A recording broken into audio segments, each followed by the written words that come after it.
All right. Well, it is 8:04. So let's just get started. So hello, everyone. I'm Carol from Counseling Essentials. Thanks for joining us for Counselor Chat. This is the place that we're going to be talking all the things that make the great work that you're doing as counselors even better. Because really, who doesn't want to know some hacks and tricks and tips and all that fun stuff? So you guys ready? Orphelina, you good? All right. So let's get going. So today we have it's only our second episode, but we have our very first guest, and that is Chelsey Wilson. And you guys might know her as Counselor Chelsey. So this is her. This is what she really looks like. Hello. So she's going to be sharing with us today her favorite SEL books. And so do I have any book lovers with me today? A few. Diane, I think you use books a lot, don't you? She probably ran away for a moment or two. But I think we have some book lovers here, so this should be pretty good. So are you guys ready? Let's chat. All right, Chelsey. There's a yes from Diana. She heard you. She's down okay. for the book. I knew you were a book person, Diana. All right, so Chelsey and we've never really met in person. I have with some of you that are online tonight, but I've never met Chelsey in person. But I feel like I have known her for a really long time now, basically through TPT and Facebook and all the things social media. So I think whenever there's a question about books, Chelsey, she has the answer. And it's really funny because when I first started all this social media stuff, I was a middle school counselor. And even though I started the elementary school page, I was like, what is with all these counselors? They want a book for everything. And my friend and I, we would just joke about it all the time because it's like, we have a kid who's self-stimming. Do you have a book recommendation for that? Or do you have, I have kids that have problems with impulse control. What's a book recommendation for that? And I just couldn't get over you need a book for everything until I became an elementary counselor. And then I was like, oh, that's why you need a book for everything, because truly you do. So I have a couple favorites, but my library of books is not as extensive as Chelsey's. So I can't wait to talk with her and find out what all her favorites are and how she uses them and all that great stuff. So Chelsey, you want to jump in? Yeah. So I am obsessed with books. Right now, I think I have 40 books checked out from the library. The library is like my go-to thing. And I know the librarian very well. She knows that I come in for my social emotional learning books. And I feel like there's just so many more great ones available now. Like I was thinking about this today. And when I first started, several years ago, I feel like you had Julia Cook and you had a couple good, solid books, but there just wasn't, I feel like, nearly the amount that there are now. And so now it's so fun to discover all of the new books that people are coming out with. And I love them because it's little to no prep on your part. And it's the authors already do the heavy lifting for you, they set out the story and the topic and the strategies and all the things. So it just makes your life so much easier, I feel like, to use books.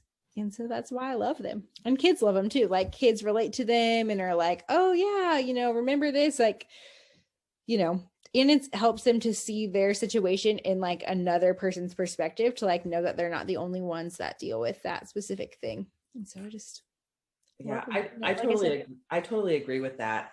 I think you could put any story, whether it's with kids in the story that are the main characters or with animals or what have you, and the kids will relate. They're like, oh yeah, remember? So yeah, there's something magical about them. Yes. One of my favorite books recommendations for little are the Hello Genius series. So if any of you work with pre-K and K, they're just super short board books, or even to recommend to families. And one of them is called Little Monkey Calms Down. And I used that with my oldest one when she was a little bit younger. And when she would like start to get upset, I'd be like, okay, what does little monkey do? What does little monkey do? Like that's like kind of the phrasing I would use to her, because it was like she was so familiar with this monkey, and it's like, okay, she can relate to him. Like I think in the story he like drops his ice cream cone or something. And so yeah, it's like just so fun that she can, relate to that monkey in the story and then know like how to handle her own stuff, which is just super fun to see that. Right. Okay, so while you're talking about your favorites, do you have like an absolute favorite book and lesson? I do. And I think that it has to be Clark the Shark. It's a little bit of an older book, but not super old, but I love it because I think that it just like so many kids can relate to Clark because he just like wants to be. So if you have never read the book, it's about this shark named Clark, and he is just like a little bit too much sometimes. Like he like wants to be friends with his friends, and he just like ends up like being way too rough with them, or like he wants to like share in the classroom, but just is just too loud, and he like wants to get to eat lunch with his friends and eats all their lunches and just gets too excited and whatever, and I think I've met so many kids that can really relate to that. It's like there's nothing malicious in them. They're not even like having, just strong feelings of like anger or frustration. They're just excited, and they just have a tough time kind of with that social scale of like how much is too much for other people, and it's like I just feel like he's such a relatable character. And then I love the lesson that I always do. One of the lessons I do used to go with it is helping kids come up with rhymes, because in the story, Clark also can't remember to like use some of the strategies that his teachers told him, and he's like, I just can't remember, which I also love because kids relate to that. It's like, how often do you have a kid in your office and you're like, okay, what can you do? And they're like, blah blah blah blah blah blah blah, and then they like leave and don't do it. And I just like Clark, and so then the teacher like helps him come up with rhymes to like remember to use his skills and strategies. And so like I love doing that with kids and helping them see what they can come up with, or making songs out of the rhymes, and it just, the kids really enjoy it, and it's something different. Like I said, I think they can just really relate to it. So that's my Clark the Shark. He's just got a special place in my heart. Yes, I love Clark the Shark too. Any of you that are online, are you Clark the Shark lovers? Have you read it? I love it too. And I was just thinking of it when you mentioned books. That's the one I always think of, because like if the kids don't have self-control and I see them like in the hallway, I'll be like, remember our book about Clark? Like, what would Clark do right now? And they remember. Yeah. Yeah. And I think there's I haven't looked, I think maybe a while ago I looked at one, but there's other books in the series too. I don't know if any of you have used any of those, but I've just primarily used like the original, just Clark the Shark, but there's different kind of spin-off stories of him too that may be worth checking into. I haven't done it yet, but I don't know if anyone has. No, I can't say that I've checked them out, but yeah, it might be a pretty good thing to do. Yeah, because he's just so good, Clark the Shark. I forgot all about the rhyming too until you said it, but that is something that kids really do remember. Yeah.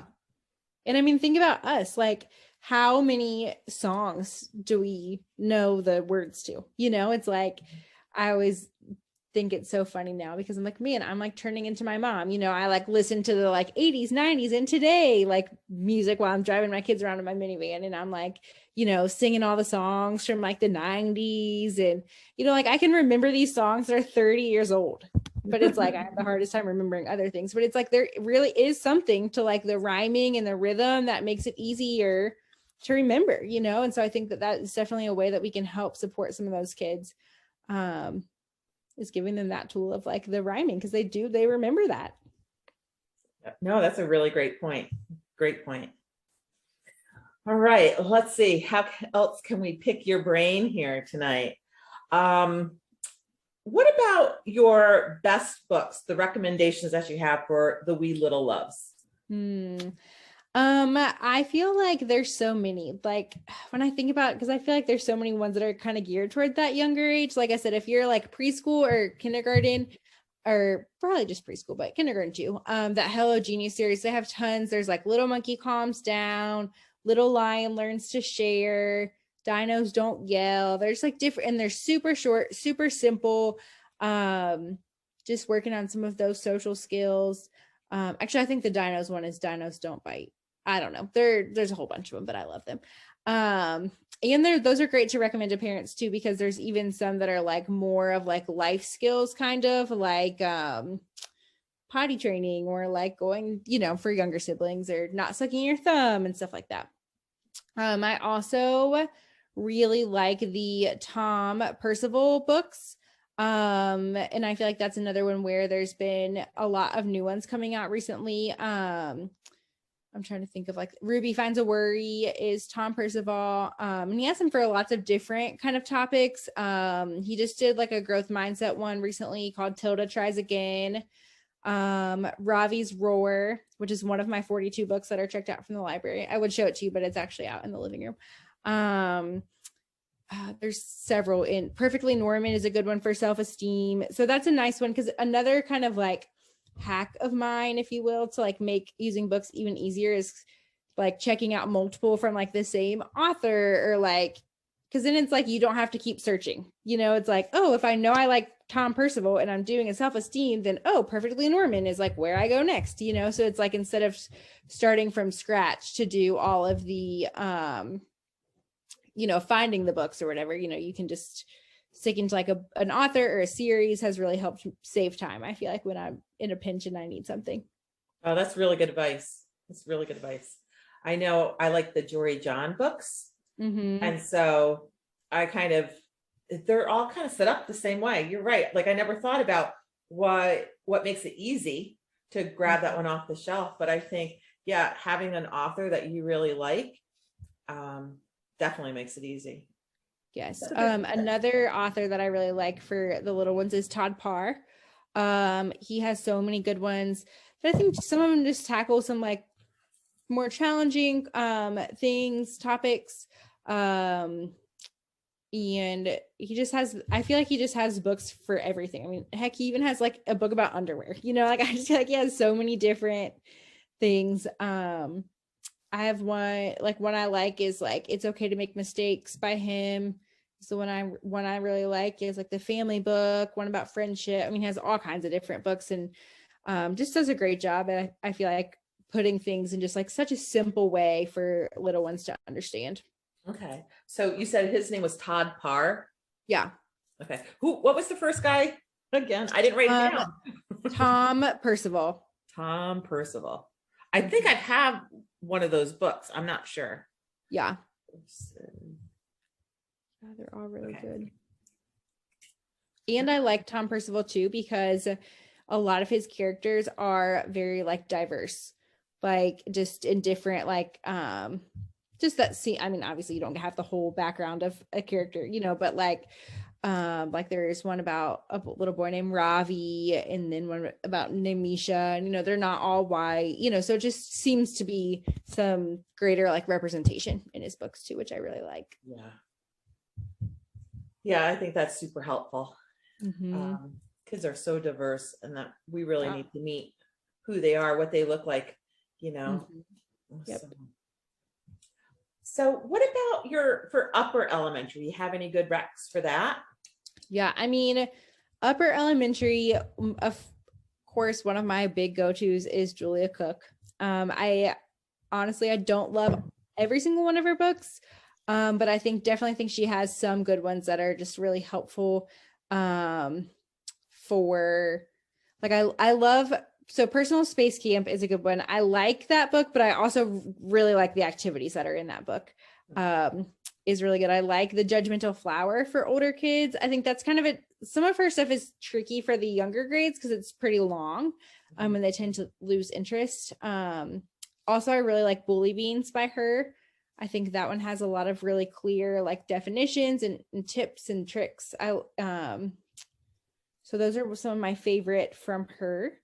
I also like the Weird Tough Dare series by Erin Frankel. There's another, give me one second. There's another book that I really like. It's like a series on bullying. Where is it?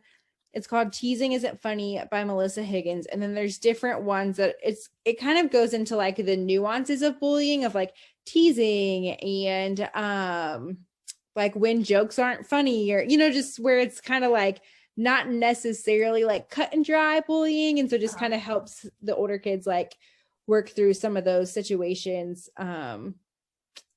Is really helpful. So. Is that, Chelsey, is that that series, is it more of like a little mini chapter book, or is it a picture book? It's a picture book. Okay. And actually, I mean, it has like animals as characters, but and it's been a month or two since I've read Teasing Isn't Funny, but I know like some of the situations are just a little bit more like mature. Like I remember I was reading them and I was like, this makes me so sad, that I feel like it's better for some of the older grades based on just some of the stuff that those kids experience and just the emotionalness of some of it. Okay. I know emotionalness isn't a word, but I'm going to make it one. You have to make you have to own the words. Say it like you mean it, like it's really there. It is emotionalness. And so you mentioned Julia Cook, and I totally agree. I remember pulling off one of the books from my bookshelf. I think it was I'm Stretched or something like that. And I ran to a first grade class and I stared reading it and I was like, oh, hot hell, what did I do? It was not good. I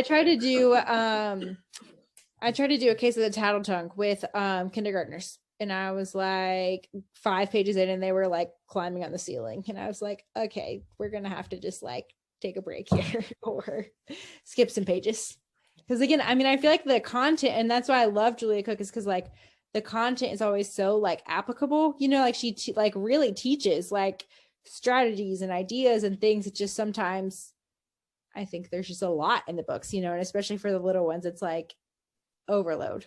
Yeah. She is definitely one that when I read the book, there might be, I always go in with like paperclip because I'll clip some pages together because I'm like, I just don't need these. Right. But the other stuff is really good. Yeah. And I love that she has a book, I feel like, for everything. Like anytime someone is like, oh, I need a book for this, like you said at the beginning, everyone's like, I need a book for XYZ. I'm like, if I don't know one off the top of my head, I'll go to Julia Cook's website because I'm like, okay, there's like a 90% chance that she has something, Yeah. It's funny because through the Facebook groups, I've gotten to meet Julia, and she's just so cool. Yeah. But she will sometimes like call me or text me and she's like, I have a new story coming out. Do you want a little preview? And so she's like, she likes to tease. It's really not nice. Yeah. She has a new one coming out pretty soon. I can't say anything. She like swore me to secrecy, but it's going to be really good. It's not like a counseling book though, but it's going to be really just a kid's book. It's really cute. Yeah. Good. Yeah, I think I saw someone post, I haven't looked at it, but that she just had one come out about foster care. I thought she had one in the past, but I don't know. I lose track. And like I said, it's nice because I feel like a lot of her books too are like not just like the kind of common ones that are easy to find, like self-esteem books. I could name 20 self-esteem books, but it's like, and I'm sure she has some that I'm just not thinking of, but it's like some of the more like nuanced topics where it might not be as easy just to like grab one, The other thing that I really admire about her, just because we're bragging on her a little bit, is that she really listens to counselors, right? Yeah. So if you point out something in her book that was like, oh, this isn't that diverse, or maybe this could be a little bit better, or why did you make this crayon brown? She goes and she fixes it. Like she'll take all that and she really listens. So I admire that.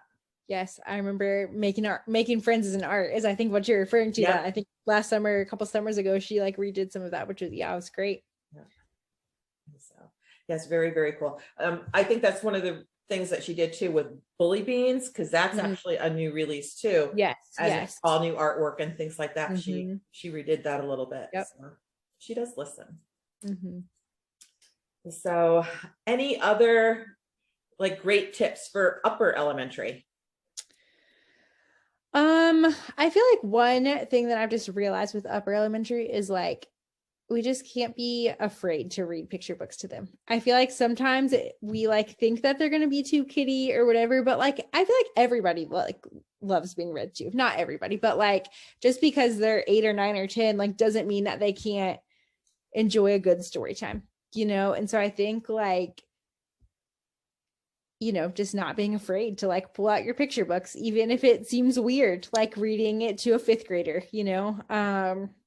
And I think just, yeah, and I like those ages too, because I feel like you can read some of the longer ones and some that have more like symbolism to them, you know, like some of the Julia Cook ones are more like I'm thinking of like the judgmental flower, you know, that might go way over a 1st grader's head when you're talking about the blue flowers and the purple flowers and they like interrupt your lesson and are like, I don't like purple or whatever, you know, whereas like a 5th grader might be more able to kind of like read between the lines in some of the books. And I think really you can have just some really meaningful conversation because they can pick up so much. And yeah, they can really learn a lot, even if it's just a picture book, you know. And honestly, some of them like maybe reading is hard for them, you know, and they're in their classes expected to read, you know, chapter books and higher level things. And so it's sometimes just a nice break just to get to look at pictures and be read to, you know. Yep. No, I agree. Totally agree. I would Well, say, and can I interject? yeah, go ahead, Carrie. I used to teach high school Spanish before I was a counselor, and like we would read children's books because that was where their level was of understanding, and they would get so excited. They'd be like, "Oh, I remember this one when I was a kid in English," and you know, like it's a comfort too. Like just to go back and kind of read a story and be a little juvenile sometimes. Sorry, I didn't know if I was okay to jump in. Yeah, that's great. Yeah. I think you're right on the money. Take a little rest. Yeah. I think kids of all ages, right? And let's face it, I like to consider myself a kid sometimes too, you know. Picture books, there's something really magical about it. You can, especially if you really get involved, I think as you're telling the story, it's like I get all into it. The kids are like, are you going to do the sounds and the noises and whatever else is in it? Like the multiple voices. And sometimes I do, like, I'll be like, hey, shall we, you know? But they like totally listen. And it's really great. Even with the bigger ones, if I don't show them the pictures all the time, like for everything, you know, just working on their listening skills, because kids of all ages need help with their listening skills too. So they're just wonderful. All right. How about, do you think you can tell everyone how you turn a really short book into a full lesson? Because I think sometimes that can be a little bit of a challenge. Yes. I think one thing is you can make the book a little longer by doing those like voices and acting them out. You know, I feel like the more into the book that you get, the longer it kind of takes you to get through it. Which I just thought of when you were saying that. I'm like, oh yeah, that sometimes can make it longer if you're like doing theatrics, you know, while you're reading. But I think just having some kind of go-to questions. Like I always ask, you know, like, have you ever been in a situation like the character? You know, what do you think the character should do? And that's always a good one that I think kids can really get into, is like, what advice would you give like this character? And you can even ask it about multiple characters. You know, what would you tell this friend to do? What would you tell this friend to do? And you can break kids into smaller, you know, if you're doing it for a classroom or a small group, you can break them into smaller groups and have them talk about what advice they would give to different, you know, characters, and have them share with the group. You can have them, sometimes I've had kids kind of think about how another way that the story could have ended and have them act it out. You know, you can have them role play different parts of the book, or just kind of some simple ideas that you can use with any book, you know. Yes, how would you end it, Orphelina? That's a great book, or that's a great question to ask the kids. Yeah, is a perfect thing. So I think just really helping the kids see themselves in the book, and so I think those discussion questions can really make the lesson longer. And again, just the way that you ask those. And so instead of just, having 20 students at their desks and asking a question and having them raise their hand to answer, which obviously there's a time and a place for that, but just being more creative, like I said, of splitting them into groups, or, having them, what questions would you ask this character, whatever, just some more kind of hands-on interactive ways to do discussion, or having them ask each other questions about the book. You know what I mean? Like splitting them up into two groups and having one group say, like, ask a question to the other group that they have to answer, and, just different ways to do that. And then of course, I have stuff on TPT, so I got to plug TPT. But there's I have a ton, but there's all kinds of TPT authors out there that there's book companions to so many things, and so I think if you're having a tough time or you just want something a little extra, definitely check out that or Pinterest. And a lot of times there's really good ideas, online. So you don't have to reinvent the wheel, because again, one of the great things about picture books is that they're perfect for last minute lessons and time saving. So you can save even more time by just checking out something that someone else has already put time and effort into making, Awesome. Just so you guys know, I did just pop into the chat a couple of Chelsey's really awesome TBT lessons. So check them out because I know they're really good. They're really good. And also, I forgot to mention Trudy Ludwig as one of my favorite authors for the older grades. When you posted that, I was like, oh yeah, duh. Yeah, sorry. I just couldn't let it go without mentioning her. And she's a school counselor too, Trudy. So yeah. And actually so is Julia. So that makes it even more special. Yes. All right. How about now? I think you have some like monthly book tips too, don't you? Yep. So on my website, which is counselorchelsey.com, and Chelsey is spelled Chelsey, which like makes it so confusing. I blame my mom.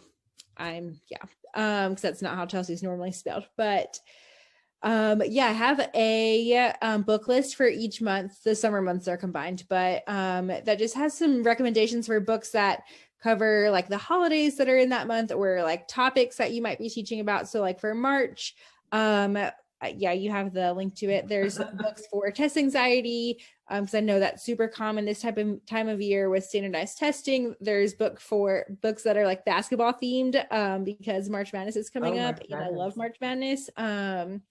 So of course, got to have the basketball themed ones, and then some St. Patrick's Day themes as well. So each month there's just some different ideas for books that cover, and of course these are all like social emotional learning books too. So like basketball with like that, talking about perseverance or like whatever. For each month. So they just cover like the holidays or celebrations that are going on, or like for October, I have bullying books on there because it's bullying prevention month, just to make it even easier for you to find books. Because like I said, it's great that there's been so many great books coming out, in the past 5 years or so, but sometimes it can get overwhelming and you can go down a rabbit hole, take it from me, of finding all the books, and then you're 2 hours in and you're like, wait, I thought this was supposed to make my life easier. And now I'm, Well, I can't wait to go and check out your March books, especially since you said that there's test prep stuff on there, because even though this is like my 4th year in elementary school, it's actually my 1st year having any testing because we really haven't had testing for a while. So I need some suggestions for that. So I can't wait to go check it out. Yes.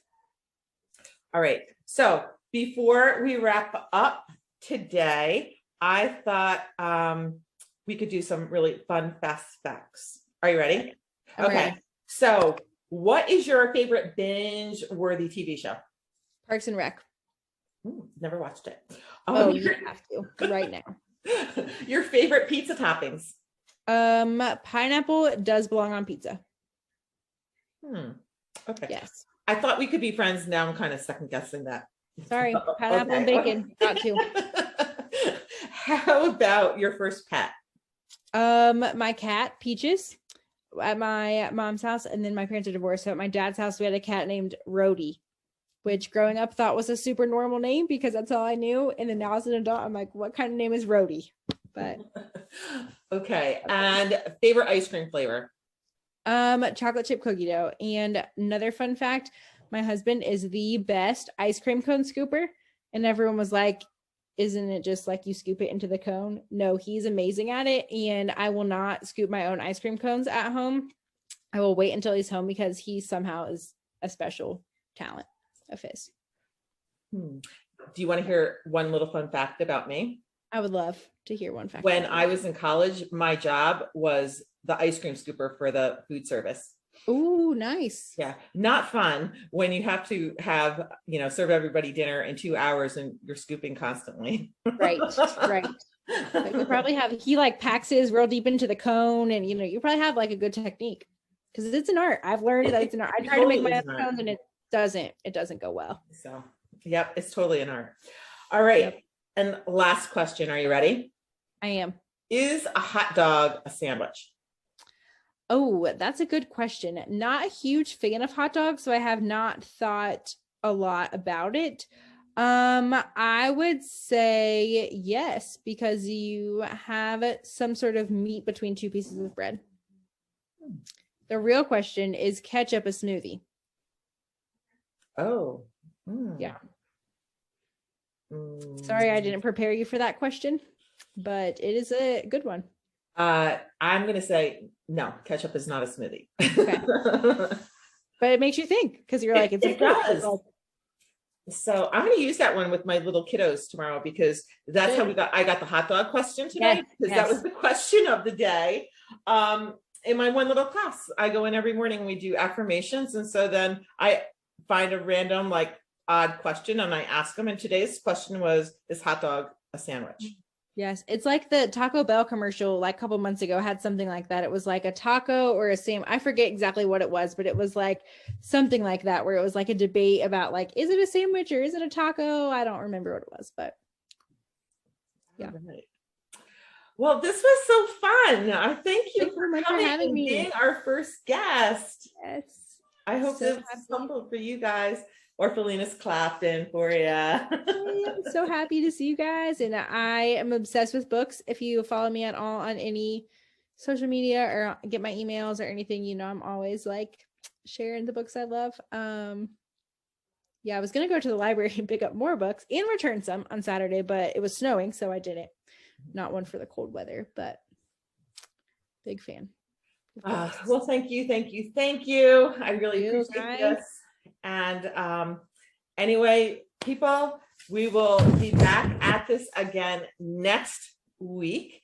And next week, just so you know, we are going to be talking about the job search process. Mm-hmm. So if you know anyone who's looking for a job, who needs help with their resume or their interview thing, I have been doing this for a super long time and have been on many interview committees. So that's what we're talking about next week. Yeah, I know you have a lot of really great resources for that. So that'll be awesome. All right. So good night, everyone. Yes, good night. Good night. Thank you so much. You are welcome. So glad to see you guys. Enjoy the rest of your night. Bye-bye.